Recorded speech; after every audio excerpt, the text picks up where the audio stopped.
नमस्कार, बिहार मिथिला न्यूज़ में आपका स्वागत है। मैं हूं मनोज। आज सुबह से हम दिखा रहे हैं कि दरभंगा में ईद की नमाज की रस्म अदा करने के बाद लोगों ने जो बातें कही वो काफ़ी महत्वपूर्ण है और आपको सुनना भी चाहिए। 30 रोज़े के बाद का जो महत्व है और 30 रोज़े के बाद का जो अनुभव है वो कितना ज़्यादा महत्वपूर्ण है। हमारे साथ डॉक्टर मुश्ताक अहमद हैं।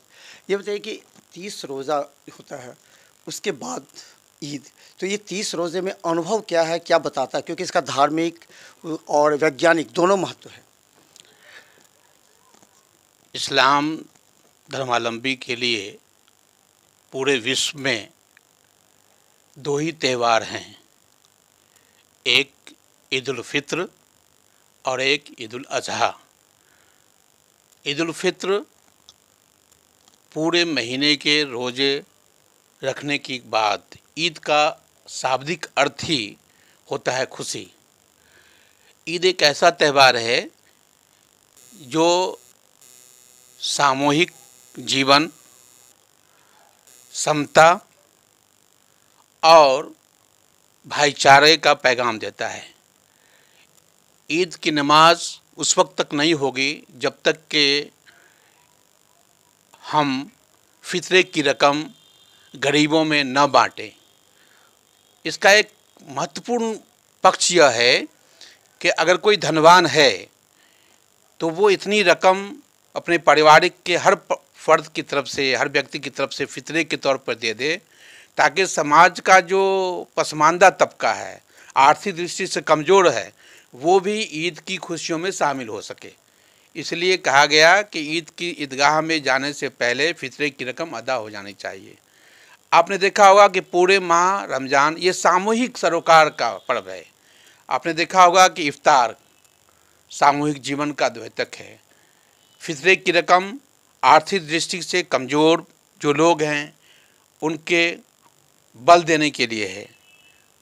और ईद का दिन ईदगाहों के में बैठ करके नमाज पढ़ने के बाद एक दूसरे से गले मिलने का मतलब ये होता है कि ये जो सौहार्दपूर्ण जीवन है, तमाम कलहों को मिटा करके समाज में एक समरसता का पैगाम, शांति का संदेश देना है। यह एक ऐसा पर्व है जो सिर्फ और सिर्फ मुसलमानों के लिए नहीं है, बल्कि जो अन्य धर्मावलंबी हैं वो भी, भारत जो कि बहुधार्मिक, बहुभाषीय, बहुवेशभूषा का देश है, बहुसांस्कृतिक देश है। भारत की जो संस्कृति है वो सभी को समावेश करती है, एक्सक्लूजन नहीं है, इंक्लूजन है, सबको समावेश करती है। जैसा कि स्वामी विवेकानंद जी ने कहा था, तो भारत में जितने धर्म के लोग आए वो अपने अपने जो त्योहारों को लेकर आए, वो यहाँ की सामूहिक सामाजिक जीवन को प्रभावित किया। यही कारण है कि मस्जिदों से निकलने के बाद मुसलमान भाई दूसरों से भी मिलते, गले मिलते हैं, चाहे वो किसी धर्म का हो, और दूसरे धर्म के लोग भी एक दूसरे को बधाई देने जाते हैं। ये एक जो भारत की बहुसांस्कृतिक विरासत है उसका भी द्योतक है, ये प्रतीक है ईद। इसीलिए ईद का सिर्फ इस्लामिक पक्ष नहीं है। इस्लाम एक ऐसा धर्म है जो मानवीय मूल्यों की रक्षा के साथ साथ सामाजिक समरसता और धार्मिक बहुलता का पैगाम देता है। तो ईद ही एक ऐसा पर्व है जिसमें तमाम चीज़ें शामिल होती है। रोज़ा में त्याग करना है, पूरे दिन रोज़ा रखने के साथ साथ ज़कात देना है, फितरे की रकम देनी है, सामूहिक में कोई न छोटा है न बड़ा है ना, एक ही सफ़ में खड़े हो गए, महमूद व अयाज, न कोई बंदा रहा न कोई बंदा नवाज, सभी एक सफ़ में। राजा और रंग, कोई राजा भी है जो पहले चला जाएगा वो पहले सफ़ में बैठेगा, अगर फ़कीर है तो पहले सब में बैठेगा, राजा है पीछे आएगा वहीं बैठेगा। ऐसा नहीं है कि राजे के लिए पीछे जगह छोड़ दी जाएगी। ये जो सामूहिक जीवन है इसका ये पैगाम देता है। इसीलिए इस्लाम धर्म में ये दोनों जो हमारा पर्व है, इसके बाद जो ईद उल अज़हा वो भी त्याग बलिदान का है, और ये जो है खुद को साधने का पर्व है। आप सात्विक हो जाएं, आप सध जाएं, एक महीने की रोज़ा रखने के बाद अपने आप को एक तमाम चीज़ों से रुक जाएं। रोज़ा का शाब्दिक अर्थ होता है रुक जाना, सुबह के से शाम तक रुक जाना, सिर्फ खाने पीने से नहीं, तमाम बुरी बातों से रुक जाना, बुरी चीज़ों से देखने से रुक जाना। अगर कोई आदमी रोज़ा रखता है लेकिन दिन भर गिबत करता है तो उसके रोज़े नहीं होंगे। रोज़ा रखता है, हराम काम करता है, वो नहीं होगा। इसीलिए इस्लाम जो है, इसका जो शाब्दिक अर्थ है, रोज़ा का शाब्दिक अर्थ वो है रुक जाना, उन तमाम चीज़ों से रुक जाना जिन चीज़ों से मना किया गया है, जो जायज़ तरीके हैं उसको अपना जीवन करना। तो ईद का त्यौहार, ईद एक सामूहिक जीवन, और भारतीय संस्कृति जो है वो अन्य इस्लामिक देशों की संस्कृति से बिल्कुल अलग है। इसलिए भारतीय मुसलमान का जो त्यौहार है वो सिर्फ और सिर्फ इस्लामिक का प्रतीक नहीं है, बल्कि भारतीय संस्कृति का प्रतीक है। इसलिए इस मौके पे एक ही पैगाम है कि हम सब जो भारतीय हैं वो एक दूसरे से कलह मिला को हटा करके, द्वेष को, भावना को हटा करके हम एक दूसरे एकजुटता के साथ जीवन व्यतीत करें, चूँकि यही भारत की समृद्धि का एक रास्ता है। और ईद के मौके पे हम सभी देशवासियों को इसी पैगाम के साथ मुबारकबाद देते हैं कि हम एकता में जो अनेकता में जो एकता का देश है उसका प्रतीक ईद है।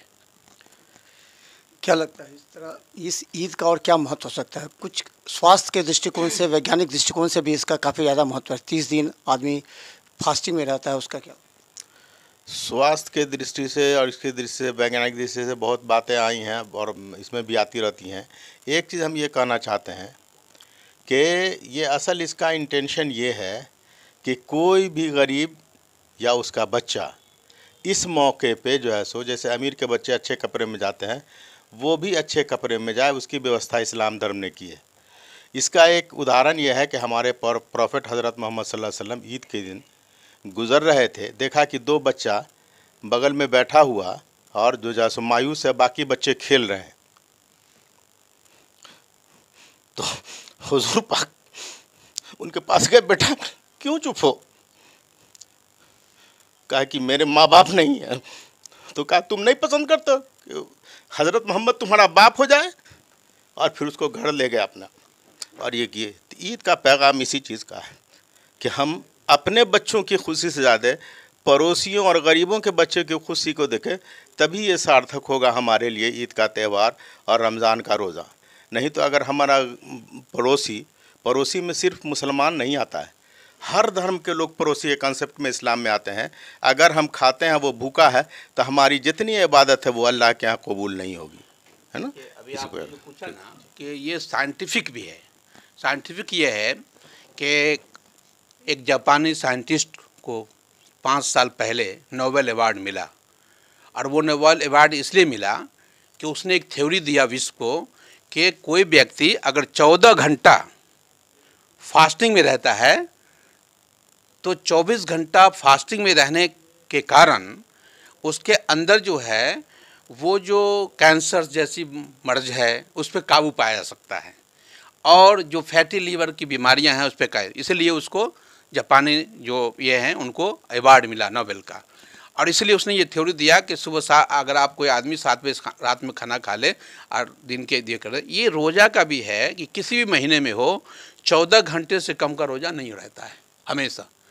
तो आप उस दृष्टि से जो बोल रहे हैं, तो स्वास्थ्य की दृष्टि से भी जो साल भर आप कहते हैं ये जो हमारा पल पुर्जा जो हमारा शरीर खाते रहते हैं अकड़ बकड़ चीज़ें करती हैं, वो भी सध जाता है, और बसा और चर्बी को बिल्कुल बैलेंस कर, माने संतुलित स्वास्थ्य के लिए भी ये जो है बहुत ही रोज़ा बहुत ही लाभदायक। देखिए, ईद पर्व 1 माह जो रोज़ा होता है उसकी समाप्ति पर इस तरह हर्षोल्लास के साथ आज ईद की नमाज की रस्म सुबह से अदा की गई। ईद का एक विशेष महत्व है, ये वैज्ञानिक तरीके से भी महत्व है और धार्मिक तरीके से भी। हमारे साथ अंबर इमाम हाशमी हैं जो वरिष्ठ वकील हैं, जो ये ईद का पर्व कहा जाता है वैज्ञानिक तरीके से भी और धार्मिक दोनों और सामाजिक से काफ़ी महत्वपूर्ण मायने रखता है।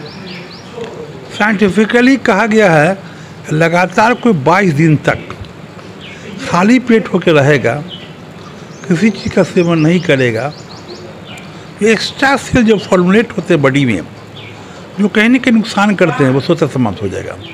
इसीलिए रमज़ान का जो इफेक्ट है या इसका जो असर है साइंटिफिकली बॉडी पर बहुत ज़्यादा है। इसीलिए इसको कहीं न कहीं साइंटिफिकली हम लोग स्वागत करते हैं इसका। दुनियावी तौर पर रमज़ान का असल मतलब यह है कि गरीबों को हम लोग जानें, भूखमरी को हम लोग जानें, प्यास को हम लोग जानें। भूख और प्यास क्या है आम तो जो लोग पैसे वाले लोग हैं, जिनके पास काफ़ी पैसा है, वो तो भूख नहीं मरेंगे। ये फ़र्ज नहीं होता तो कोई धनी आदमी कोई रोज़ा रखते भूख मरता।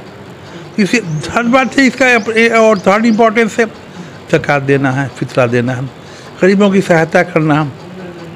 तो इसी तौर पर महीना में साल में एक बार 1 महीने का रमज़ान का रोज़ा रखने के बाद इस महीने मैक्सिमम हम लोग मदद कर, जिसको भगवान दिया देता, ज़कात दे करके, फितरा दे के लोग मदद करते हैं। कोई शादी के नाम पर आता है, कोई दूसरे नाम पर आता है। तो इसीलिए इस बहाने भी, यानी इस नाम पर भी लोग ज़कात दे देते हैं और फितरा दे देते हैं, इससे आम पब्लिक को फ़ायदा होता है। इसलिए सामाजिक तौर पर बड़ा इम्पोर्टेंस है। जो रोज़े के लिए लोग अफ्तार का पार्टी करते हैं, 1000, 2000, 100, 500, 10 पीस करते हैं, तो समूह में लोग एक साथ बैठ जाते हैं। बैठने के बाद लोग एक दूसरे से वार्तालाप करते हैं, नमाज़ पढ़ते हैं। ये सब तो सोशल काम भी और धार्मिक काम भी। इसीलिए मेरी समझ में रोज़ा एक ऐसी चीज़ है जो हर इंसान के लिए, नॉट ओनली मुस्लिम्स, हर धर्म के लोगों के लिए बहुत फ़ायदेमंद चीज़ है। देखिए, ये इस रमज़ानुल मुबारक जो है वो इस्लामिक कैलेंडर का सबसे अहम महीना है और सबसे पाक महीने के तौर पर ये शुमार किया जाता है। और इन 30 दिनों में मज़हब इस्लाम के मानने वाले यानी मुसलमान हजरात अपने मन को, अपने पास धन को भी रखते हुए, खाने पीने की तमाम चीज़ों को रखते हुए, वो मज़हब इस्लाम के उसूल को मानते हुए तमाम बुरी चीज़ों से दूर रहते हैं।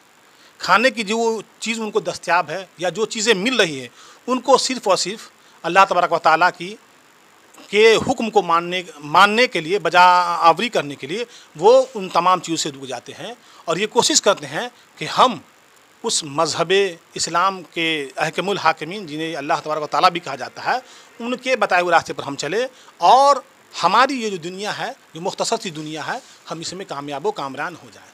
और रही बात के जहाँ साइंटिफिक की बात हो रही है, सर ने भी कहा है, तो ये इसका एक बेहतरीन रिसर्च जो सामने आया है कि अगर कैंसर से भी ज़्यादा मुहलिक मर्ज़, यानी ख़तरनाक बीमारी हो, अगर उस इंसान को रोज़ा रखवाया जाए तो उसके जिस्म से वो तमाम बीमारी ख़त्म हो जाएगी। और एक बेहतरीन सर्वे भी दीगर जगहों पर हुआ है, जिसकी मिसालें हम तमाम लोग दीगर किताबों में देखते हैं। और ये एक ऐसा हमारे इस्लाम का निज़ाम है जिसमें हम लोग अगर इसको प्रिपेयर होकर करते हैं तो इंशाअल्लाह हम तमाम लोग साल भर इस बीमारी से या दीगर जिस्मानी बीमारी से हम लोग महफूज रहते हैं। ठीक है।